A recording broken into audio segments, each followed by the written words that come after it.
Well, so we're working with, I think, actually, two of the ones that we're working with are Ondo, which is another RWA project, Story Protocol, which is a layer 1 for IP. We're looking to do some interesting collaborations there.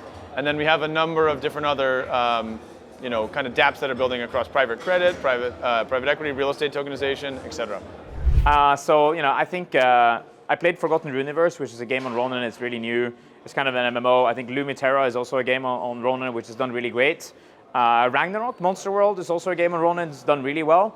But there are many, many others. Pixels, I think also Tatsumiku, which is onboarded. We now have a lot of new games coming in from Ronin Forge too. I think it's hard to choose a favorite, right? I mean, you love all your children equally. Isn't that what they had to say? The top 3 projects that I like right now that are working with us in one way or another is the French League, because they have a few thousands of users already being onboarded.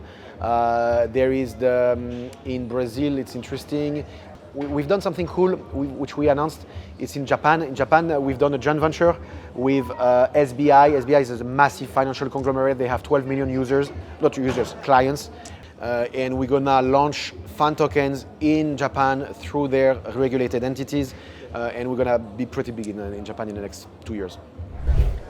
There's a few. I'm really fond of the team at Wilder World and what they're building. I think they're delivering exceptionally high quality and enjoyable gameplay experiences. I think these guys are effectively the GTA of the future. So Wilder's is one game. I would also say Off the Grid is another gameplay style that I like. I'm not big on Battlegrounds myself, but I am a big fan of the Division series, and I played a lot of Division 2. I know some of their team came from the developers of Division, and I kind of like those mechanics that they're rolling out, so I find that one fun. Otherwise, I haven't really spent too much time playing any other games out there. I mean, I guess I'm excited to see what Sentient will do out of Polygon, ecosystem, Sandeep, and so on, because they have, and I mean, I haven't dwelled so much into it, but it's a technical solution and it's for the AGI economy. So it's they've taken that leap forward, AI AGI. We were AGI for 15 years, or Ben has been AGI for 25 years, now we're ASI, but at least we're kind of looking forward to the future. I'm interested in seeing what larger ecosystem, everybody's doing AI now, right? I'm interested to see which one of the larger ecosystems are actually gonna do something, so I'm definitely watching out for Near and others. So that's on the I side. You said RWA, full disclosure, we work with Zoth, Z-O-T-H. Strategic partners. I love what they're doing. I love the team. I love how they see things, and I love how they're approaching the space and kind of putting themselves in that RWA DeFi bridge, which is also one challenge that we need to clear. As for the larger ones, the ones that I mentioned earlier, MakerDAO, I'm gonna say outstanding. Again, we have a partnership at SingularityNET level on research side, but I think they're just like giving so much certainty to the market, like follow this, and it's great.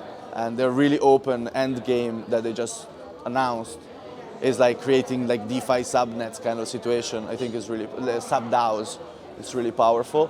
And Ondo, as much as UX wise is quite simple, but it's just like slap in the face BlackRock.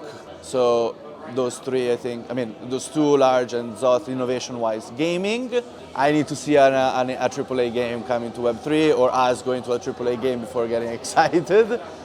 The Ton mini apps are an interesting trend. There's so much good, so much behind, so, do your own research. But it's showing that maybe the way of onboarding masses is not by forcing Web3 into existing experiences, but it's actually embedding Web3 without people even realizing in something that they already use. And I think that realization is really powerful. Interesting. Of course, I really love Ethereum as a technology. Other than Ethereum, I don't know. A lot of noise out there. I don't really pay attention to a lot of noise. Anything that bring like a really true innovation. I like IPFS as a protocol. I'm excited about CCIP, but the real use cases we are yet to discover. But yeah, CCIP is something I'm really excited about. Yeah. I really like poly markets. I'm a fan of prediction markets. You know, I got interested. One of the reasons I got interested in crypto years ago was like, oh, maybe we'll be able to like in trade, we'll be able to be reborn as a crypto product. Yeah, I mean, Uniswap is great. It's great infrastructure, but you got to have something to trade. You know, if all you're trading with Uniswap is as a DeFi token, but you know the work that the Uniswap team has done in terms of like at the intersection between quant finance and smart contract design has been extremely good, and I love to see this level of rigor and thinking brought to the blockchain space. So I spend a lot of time on dydX. I really like Efina. Efina, you know, as you know, this project on Ethereum doing some trading and basis trade. I think it's a very interesting way of leveraging the markets. So I spend some time looking at how they are growing and how they are building, and hopefully at some point getting some similar projects on dydX. I'm very excited also by the CeFi players, the OKX, the BitGets of the world. This market is evolving very quickly. They have massive teams, they have really good experience, and they have very large teams, very large groups of users also. So I'm not going to go always on DeFi purely. I want to pay attention to the crypto players, which are still CeFi players, and I think they will be evolving. So I think when you can get feedback from 25, 50 million users, you have an unfair advantage to anyone building a new app. So I am paying attention to how they launch new products, what kind of traction it has, because I really want to get a picture of the space and how the market is evolving from multiple horizons. This is difficult. So I personally use MakerDAO, so now they rebrand to Sky. I like a project called Realty. This is tokenized real estate, mostly in US, but they now go to other markets. You can invest in in house. You can buy only a small part of it. You get every week payouts. So, and these guys are already 20 years in the business. I'm one of also for advisors of these guys. And they came to blockchain because they understood it's easy to distribute funds, easy to collect funds, and also easy to sell properties. I got every week payout. It's really nice. So kind of. And the third one, it's difficult. I don't really use kind of these farming projects, you know, yield generators. More conservative, I would say.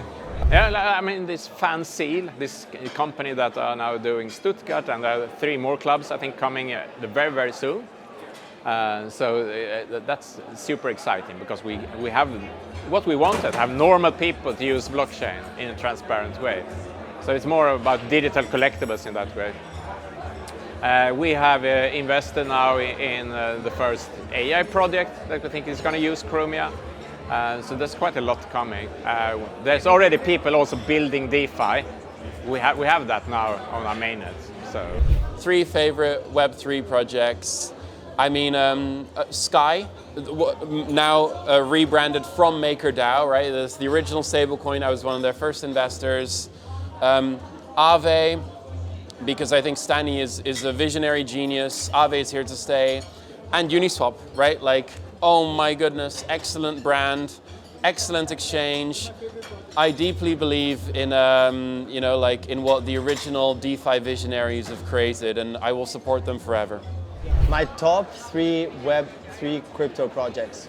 Well, we're part of the Chainlink Build program, so I like Link, and as part of their incubator, they've been super, super helpful. In terms of, I would say the layer 1s, layer 2s, I'm a big fan of Solana due to their performance and their scalability and their enterprise solutions.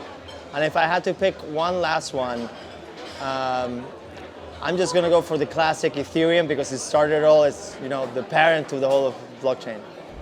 It's a difficult one to pick.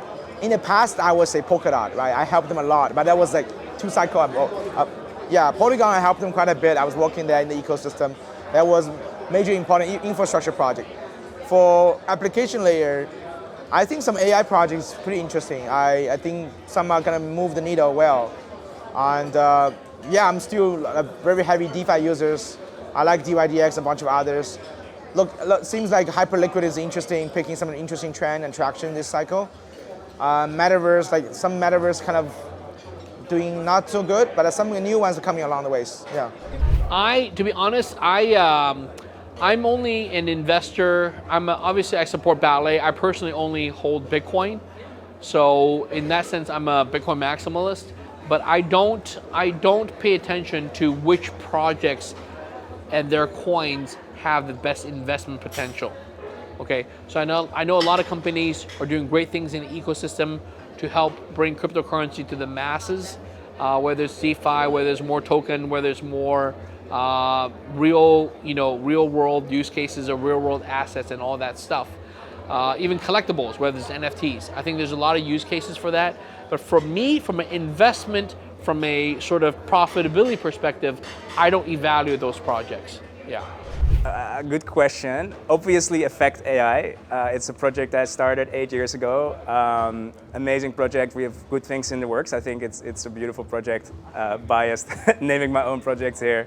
I'm a Bitcoin fan, so I have to name Bitcoin. It's hardly a project. It's more like the ecosystem. But like we've recently partnered with Socni AI. They are building generative AI, like Photoshop that creates images. I think it's an amazing project. They're here at Token 24/9 as well with an amazing demo. So shout out to them here as well. I think like DeSo, like decentralized social networks, I think are very, very interesting, particularly with free speech that we're talking about and the threat to free speech that we're seeing around the world, with Pavel Durov being, arrested obviously in France for things that are happening on Telegram. So I think the ability to actually allow people to engage where it's not harmful for people, but it's actually that there isn't censorship where censorship is not due. So I think that's a very, very interesting space that I think will become stronger.